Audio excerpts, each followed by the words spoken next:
Et si tout ce qu'on vous a enseigné sur la nature de Dieu, de la vie et de la mort, n'était que la moitié de la vérité? Les plus grands esprits de l'histoire, ceux qui ont façonné notre pensée, se trouvent en collision directe, et ce qui est en jeu, c'est rien de moins que le sens même de votre existence. Deux philosophes qui ont ébranlé le monde, deux visions radicalement opposées de la réalité. L'un a dit « Dieu est tout », l'autre a proclamé « Dieu est mort ». Mais d'un côté, l'homme banni et maudit par sa communauté de l'autre, celui qui a sombré dans la folie après avoir assisté à un spectacle cruel et violent dans les rues de Turin. Une scène inoubliable, une image qui le hantera à jamais. Ce que vous allez entendre dans les prochaines minutes vous fera remettre en question les fondements les plus profonds de vos croyances sur le monde. Que vous soyez religieux ou athée. Avertissement, ce n'est pas une vidéo pour ceux qui cherchent un réconfort facile. C'est une vidéo pour ceux qui ont le courage d'affronter l'abîme existentiel où nous vivons. Avez-vous déjà ressenti cette sensation inquiétante? Que quelque chose de fondamental manque à votre compréhension de la vie?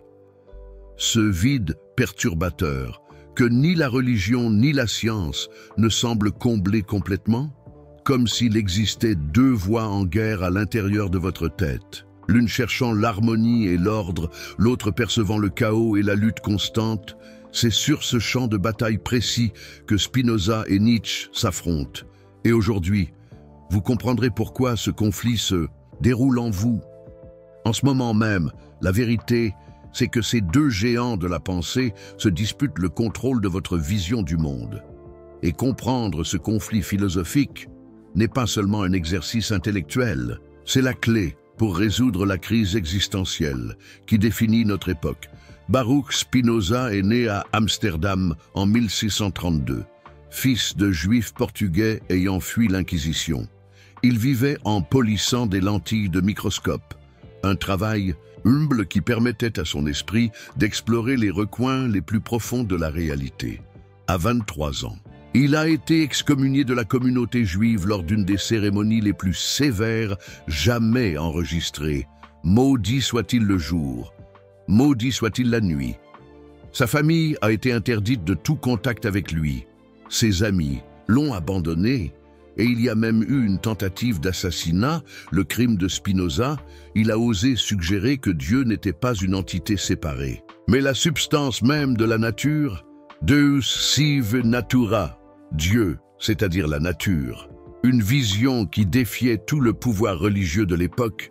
Friedrich Nietzsche est né 2 siècles plus tard, en 1844, en Allemagne. Fils d'un pasteur luthérien décédé alors qu'il n'avait que 4 ans, prodige intellectuel, il est devenu professeur de philologie classique à 24 ans. Mais il a abandonné sa carrière académique pour devenir un penseur indépendant, errant à travers l'Europe, souvent malade, solitaire et incompris. Sa phrase la plus célèbre, « Dieu est mort », n'était pas une célébration, mais un diagnostic terrifiant du monde moderne. Voici ce que presque personne ne sait. Nietzsche possédait un exemplaire de l'Éthique de Spinoza dans sa bibliothèque et a avoué avoir trouvé en Spinoza un précurseur pour ensuite le rejeter comme son opposé philosophique. Dans une lettre, Nietzsche a écrit « Je suis véritablement étonné, enchanté. J'ai un précurseur. Et quel précurseur? Mais qu'est-ce qui rend ces deux hommes si fondamentalement opposés? Et pourquoi cette opposition importe-t-elle pour votre vie aujourd'hui? Je sais exactement comment vous vous sentez lorsque vous vous réveillez au milieu de la nuit, en vous questionnant sur le but de tout cela, la vie, le travail, les relations, en cherchant un sens plus profond ou en craignant qu'il n'existe peut-être aucun sens. Moi aussi, je me suis senti complètement déchiré entre cette partie de moi qui aspire à l'ordre, à l'harmonie et à un but dans l'univers, et une autre partie qui ne peut ignorer le chaos apparent, l'injustice et la souffrance aléatoire que nous voyons partout. Mais ce que j'ai découvert a complètement changé ma perspective. Vous, êtes-vous déjà demandé pourquoi vous ressentez simultanément cette attirance pour trouver la paix dans la totalité de l'être? Et cet élan d'affirmer votre individualité contre tout et tous. Combien de fois avez-vous essayé de concilier l'idée d'un univers harmonieux et intégré avec la réalité brutale de la lutte et de la souffrance quotidienne, et que cette division intérieure vous coûte-t-elle en termes de capacité à trouver un sens authentique et à vivre pleinement? Environ 78% des personnes déclarent connaître régulièrement des crises existentielles, des moments où elles remettent en question le but et le sens de leur vie. Et ce n'est pas un hasard, la plupart tentent de trouver des réponses, soit dans une complète soumission à un système de croyances extérieures, soit dans le pur individualisme et la satisfaction personnelle. Mais le problème réel, c'est que nous sommes déchirés entre ces deux visions du monde, sans nous rendre compte qu'il s'agit exactement des visions de Spinoza et de Nietzsche en conflit en nous, et dans quelques instants, je vais vous révéler comment comprendre ce conflit philosophique peut offrir une solution surprenante à la crise existentielle de notre époque. Pour Spinoza, il n'existe qu'une seule substance dans l'univers, Dieu ou la nature. Tout ce qui existe est une expression, un mode de cette substance unique et infinie. Son système est comme une toile parfaite, où tout est nécessairement connecté. C'est comme si vous étiez une vague dans l'océan. Vous avez votre forme et votre mouvement unique, mais vous n'êtes jamais vraiment séparé de l'océan entier. Vous êtes une expression localisée d'une réalité beaucoup plus grande, ou imaginez un seul organisme vivant, où chaque organe, chaque cellule et chaque molécule a sa fonction, mais aucun n'existe indépendamment. Du tout. Pour Spinoza, vous êtes comme une cellule dans le corps divin de l'univers. Pensez à cette sensation profonde de connexion que vous expérimentez parfois dans la nature ou lors de moments de méditation, lorsque les frontières entre vous et le monde semblent se dissoudre. Ce qui se passe là, c'est exactement l'expérience spinoziste de comprendre votre inséparabilité de la totalité. Laissez-moi vous parler de Clara, une avocate d'entreprise qui vivait constamment stressée, se sentant comme une machine à compétition. Lorsqu'elle a découvert la vision de Spinoza sur l'unité fondamentale de toute chose, quelque chose a radicalement changé. Elle n'a pas abandonné sa carrière, mais elle a commencé à voir son travail comme faisant partie d'un système plus vaste, pas comme une bataille isolée. Son anxiété a diminué considérablement, non pas par évasion, mais par une compréhension plus profonde de sa position dans le tout. En termes simples, ce que Spinoza dit, c'est que tout l'univers, y compris vous, est une expression singulière et unifiée de la même réalité fondamentale. La liberté ne vient pas d'échapper aux lois de la nature, mais de les comprendre et de s'aligner sur elles. Cela dissout le problème de la souffrance existentielle, car cela révèle que notre sentiment d'isolement et de séparation est une illusion produite par la limitation de notre perspective. Pour Spinoza, comprendre que nous faisons partie intégrante du tout est le chemin vers la béatitude, la plus haute forme de joie. Comme le disait Spinoza, nous sentons et expérimentons que nous sommes éternels. Pour lui, comprendre notre appartenance au tout, c'est expérimenter une forme d'éternité, même dans notre existence finie. Maintenant, passons à l'opposé radical, Nietzsche. Pour Nietzsche, il n'existe aucun ordre cosmique préétabli. L'univers est fondamentalement chaos, et tout ordre est créé par nous. L'idée d'un système harmonieux comme celui de Spinoza était pour lui une simple manière inconsciente d'échapper à la terreur de l'existence. Imaginez-vous, sur un océan déchaîné, pendant une tempête violente, sans bateau, sans terre en vue.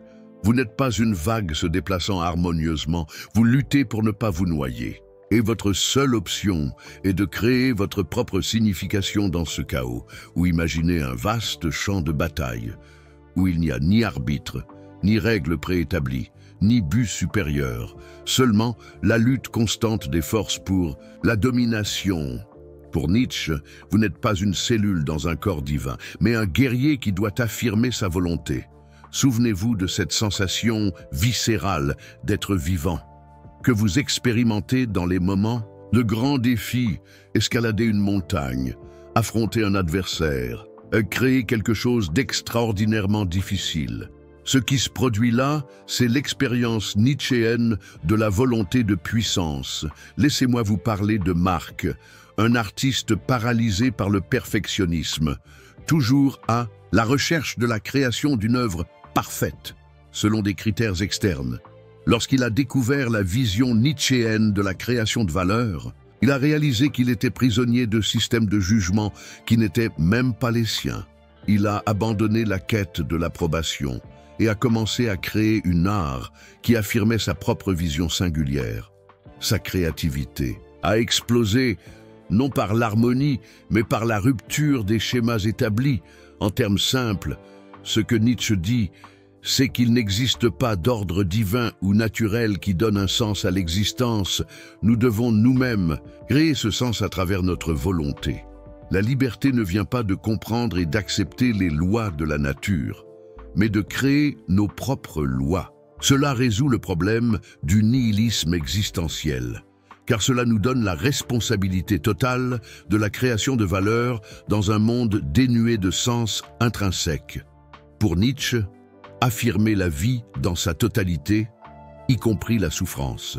C'est le chemin vers ce qu'il a appelé l'amor fati, l'amour du destin. Comme Nietzsche l'a proclamé, « Devenez ce que vous êtes », non pas en découvrant une essence prédéterminée, mais en vous créant vous-même à travers vos choix et vos actions. Maintenant, comment appliquer ces visions radicalement opposées à votre vie? Je vais transformer cette confrontation philosophique en 3 étapes pratiques. Étape 1.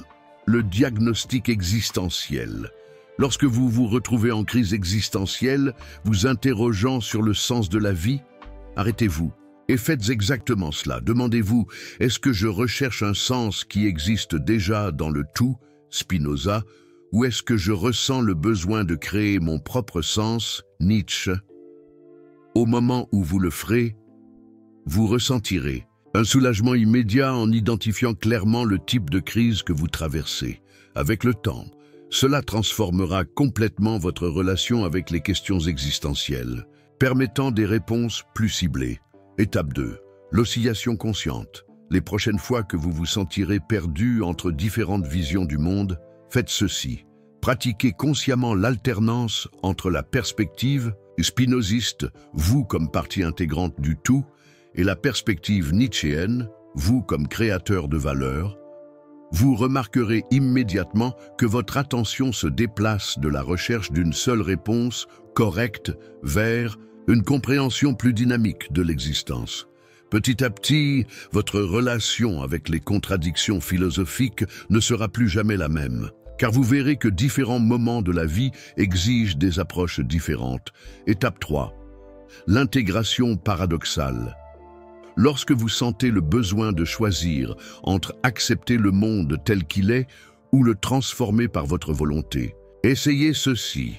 Demandez-vous, comment puis-je simultanément accepter mon appartenance au tout-té, affirmer ma volonté unique? Ce sera comme si une nouvelle voie s'ouvrait, ni soumission complète, ni rébellion complète, mais une danse entre les deux. Avec le temps, vous serez cette personne capable de naviguer les contradictions de l'existence sans être déchiré par elles. Observez comment votre corps réagit lorsque vous cessez de chercher une seule réponse correcte et que vous embrassez la tension productive entre ces visions opposées. Posez-vous directement la question, qu'est-ce qui change dans ma vie lorsque je réalise que je peux être simultanément une expression du tout, ET, un créateur de valeur? Imaginez vivement ce que serait de vivre avec la sérénité de Spinoza et l'intensité de Nietzsche en même temps. Vous vous dites peut-être, mais ces visions sont complètement contradictoires. Comment puis-je les adopter toutes les deux? Laissez-moi vous dire pourquoi c'est un mythe incomplet. Les contradictions peuvent être productives. La physique moderne nous montre que la lumière est simultanément onde et particule. La réalité la plus profonde existe dans le paradoxe, non dans la résolution simpliste. Vous vous demandez peut-être, comment puis-je trouver la paix s'il n'y a pas une seule vérité pour me guider? La vérité choquante, c'est que la paix la plus profonde vient précisément d'embrasser la tension dynamique entre différentes vérités, et non de s'ancrer rigidement dans une seule perspective. Avant même de terminer cette vidéo, faites ceci. Identifiez une situation actuelle dans votre vie où vous oscillez entre la recherche de l'harmonie avec le tout et l'affirmation de votre volonté individuelle. Au lieu de voir cela comme une confusion, reconnaissez-le comme une tension productive entre vos dimensions spinozistes et nietzschéennes. Cela vous prendra moins de 5 minutes et vous montrera déjà le pouvoir d'habiter consciemment ce paradoxe philosophique. Cet exercice n'est pas seulement un jeu mental, c'est le début d'une nouvelle façon de naviguer l'existence, qui transcende les limites tant de la reddition complète que de la pure affirmation de la volonté. La véritable sagesse philosophique survient lorsque vous parvenez à habiter l'espace entre ces géants de la pensée. Permettez-moi de vous parler de Renata, une entrepreneuse sociale qui oscillait toujours entre des périodes d'épuisement professionnel en essayant de changer le monde par la pure force de volonté et des phases de passivité contemplative en acceptant que tout est comme il doit être. Après avoir compris la confrontation Spinoza-Nietzsche, elle a cessé de voir ces phases comme des échecs et a commencé à les intégrer consciemment. Elle a commencé à travailler avec l'intensité nietzschéenne pour les changements sociaux tout en maintenant la sérénité spinoziste sur sa position dans le tout. En un an, non seulement sa santé mentale s'est considérablement améliorée, mais son impact social a également augmenté. Saviez-vous que même dans le monde des affaires, cette dualité est exploitée? Des entreprises comme Patagonia fonctionnent simultanément avec la vision nietzschéenne de défier le statu quo de l'industrie et la compréhension spinoziste de l'appartenance à l'écosystème plus large. Les résultats ont été un succès tant sur le plan commercial que sur le plan de la durabilité. Ce ne sont pas seulement les philosophes qui le savent. Aujourd'hui, nous savons que la psychologie contemporaine confirme l'importance de cette intégration. Des études sur la résilience montrent que les personnes les plus adaptables parviennent simultanément à accepter la réalité telle qu'elle est, un aspect spinoziste, et à mobiliser des ressources pour la transformer, une perspective nietzschéenne. Les psychologues appellent cela l'acceptation active, un concept qui intègre des éléments de ces deux philosophies. Partout dans le monde, des individus découvrent qu'en cessant de s'accrocher rigidement à une seule vision du monde et en embrassant la tension productive entre différentes perspectives, ils parviennent à naviguer la complexité de la vie avec beaucoup plus de sagesse et moins de souffrance. Imaginez vous réveiller demain et au lieu de ressentir cette anxiété écrasante de trouver la bonne réponse à vos questions existentielles, vous ressentez une confiance sereine. Cette sensation de savoir que vous pouvez simultanément appartenir au tout cosmique ET, créer votre propre chemin unique. Visualisez la prochaine fois que vous serez confronté à une décision difficile. Au lieu de cette paralysie entre différents systèmes de valeurs, vous répondez avec une compréhension dynamique qui intègre des perspectives multiples. Et tous ceux autour de vous perçoivent la différence dans votre présence. Simultanément, sereine et puissante, voyez clairement comment chaque crise existentielle n'est pas un problème à résoudre, mais une invitation à habiter plus consciemment l'espace entre différentes vérités. Écoutez cette voix intérieure qui abandonne enfin la recherche désespérée de certitudes absolues, remplacée par une sagesse qui embrasse le paradoxe. Sentez ce poids se soulever de vos épaules lorsque vous cessez de vous torturer pour ne pas parvenir à décider entre des visions du monde conflictuelles. Vous êtes littéralement à un seul pensée de distance de transformer complètement votre relation avec la philosophie et les grandes questions de l'existence. Ceci n'est pas seulement un contenu philosophique, c'est un changement de paradigme complet qui va redéfinir la manière dont vous naviguez les contradictions de la vie. Sans l'épuisement de la recherche d'une unique vérité absolue, c'est une compréhension que moins de 1% des personnes sur la planète possèdent réellement. la majorité passera toute sa vie à osciller inconsciemment entre différentes visions du monde, sans réaliser que cette tension même peut être le chemin vers une sagesse plus profonde. Au fond, tout cela est une question de liberté. La liberté de la tyrannie du choix forcé entre différents systèmes philosophiques. C'est la liberté qui vient lorsque vous réalisez que vous pouvez intégrer plusieurs vérités simultanément. Maintenant même, écrivez dans les commentaires. Entre Spinoza et Nietzsche, je trouve mon propre chemin. Pour commencer, cette transformation, partagez le moment exact dans cette vidéo où vous avez ressenti ce clic de compréhension, lorsque quelque chose a enfin pris sens concernant vos propres oscillations entre différentes visions du monde.